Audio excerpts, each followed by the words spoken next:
নমস্কাৰ বাগিচাত ফুলি থকা ৰং বিৰঙী এই ফুলবিলাকৰ সৈতে আপোনালোক সকলোকে নতুন এটা ভিডিঅ'লৈ পুনৰবাৰ স্বাগতম জনাইছোঁ আশা কৰোঁ আপোনালোক সকলো ভালে আছে আজিৰ ভিডিঅ'টো মই লৈ আহিছোঁ বৰ্তমান যিটো সময় সেই সময়খিনিত কাটিঙৰ পৰা আমি খুব সহজতে কি প্ৰজাতিৰ পুলি প্ৰস্তুত কৰিব পাৰোঁ তাৰে ওপৰত আজিৰ এই ভিডিঅ'টো গতিকে আশা কৰোঁ আপোনালোকে ভিডিঅ'টো চাই ভাল পাব যিসকলে প্ৰথমবাৰৰ কাৰণে মোৰ ভিডিঅ' চাইছে অনুগ্ৰহ কৰি আপোনালোকে ছাবস্ক্ৰাইব কৰি ল'বচোন আপোনালোকৰ আশীৰ্বাদেৰে আগবাঢ়ি যোৱাত যথেষ্ট সহায় কৰিব মোক খুব ধুনীয়াকৈ বিগনিয়াৰ এটা প্ৰজাতি ফুলিছে আৰু ইমান মৰম লগা ইয়াৰ ফুলপাহ চেইনডালৰ নিচিনা লাগে দেখিবলৈ ৰঙৰ সাধুকথা আৰু এই ৰংবিলাকৰ সতে দিনটো কেনি পাৰ হৈ যায় কেতিয়াবা গমেই নাপাওঁ চাই হেঁপাহ নপলাই মন জুৰুৱা জীয়াই থকাৰ সঞ্জীৱনী আচলতে এই সকলোবিলাক খুব ধুনীয়াকৈ বোৱাৰী কপৌ এজোপাও ফুলিছে আৰু এই বোৱাৰী কপৌজোপা মোৰ বহুত দুবছৰীয়া মানে বহুত বছৰীয়া নহয় আৰু দুবছৰীয়া মই ছেপ্টেম্বৰত ৰিপৰ্ট কৰিলোঁ আৰু সেইকাৰণেই খুব ধুনীয়াকৈ এতিয়া ফুলিছে খুব ধুনীয়া লাগে এই ফুলপাহো দেখিবলৈ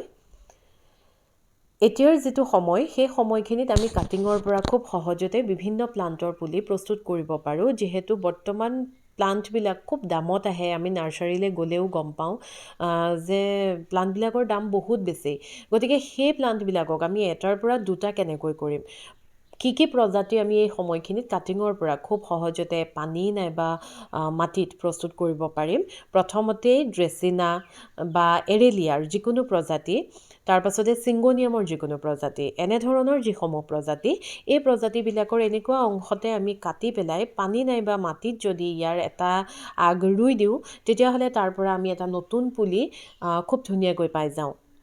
তাৰ পাছতে আহি গ'ল ক্ৰটনৰ যিসমূহ প্ৰজাতি সেই প্ৰজাতিসমূহকো আমি কাটিঙৰ পৰা ধুনীয়াকৈ প্ৰস্তুত কৰিব পাৰোঁ যিহেতু ক্ৰটন হৈছে এটা ৰং বিৰঙী পাতৰ প্ৰজাতি আৰু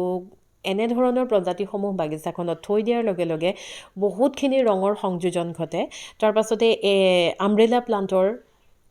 কাটিং আমি পানী নাইবা মাটিত খুব সহজতে এই সময়খিনিত প্ৰপাগেশ্যন কৰিব পাৰোঁ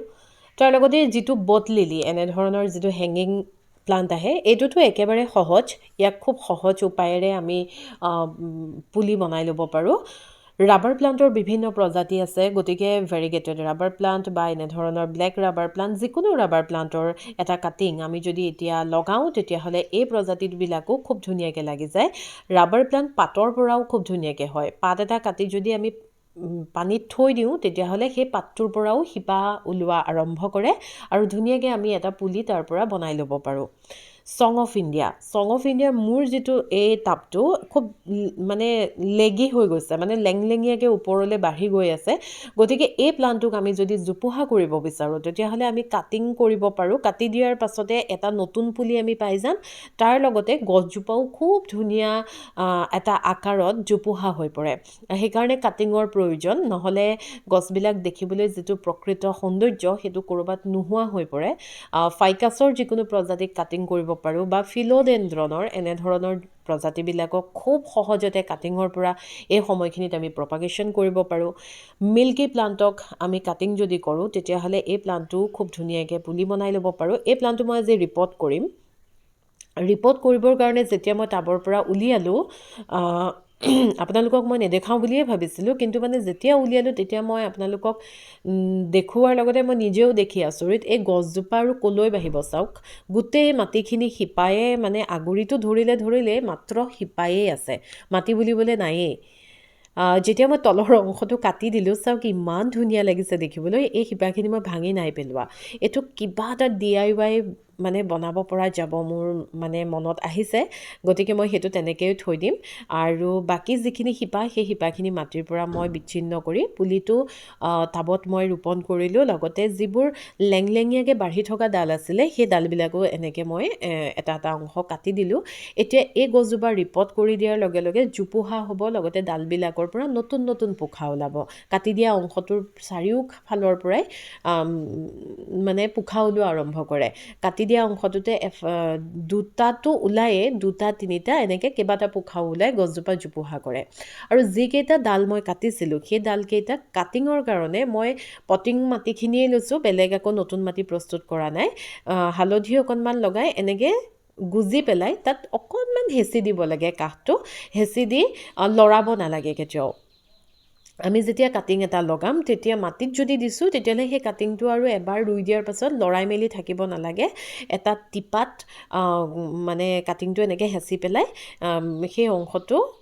ভালকৈ মানে টান কৰি দিব লাগে। আৰু তাৰ পাছতে পানী দিব লাগে, পানী দি পেলাই একদম ছাঁ ঠাই এটুকুৰাত থৈ দিব লাগে। এইটো আছিলে শিপাখিনি। এইখিনি মই ৰ'দত দি পেলাই ইয়াক চৰাই বাঁহটোৰ নিচিনা লাগিছে নহয়নে বাৰু? গতিকে সেই তেনেকুৱা ধৰণেৰে কিবা এটা মই বনাম। এই দুটা মই প্লানটো ৰিপৰ্ট কৰিলোঁ আৰু এতিয়া এই কাটিংখিনিত মই খুব ধুনীয়াকৈ পানী দি দিলোঁ। পানীটো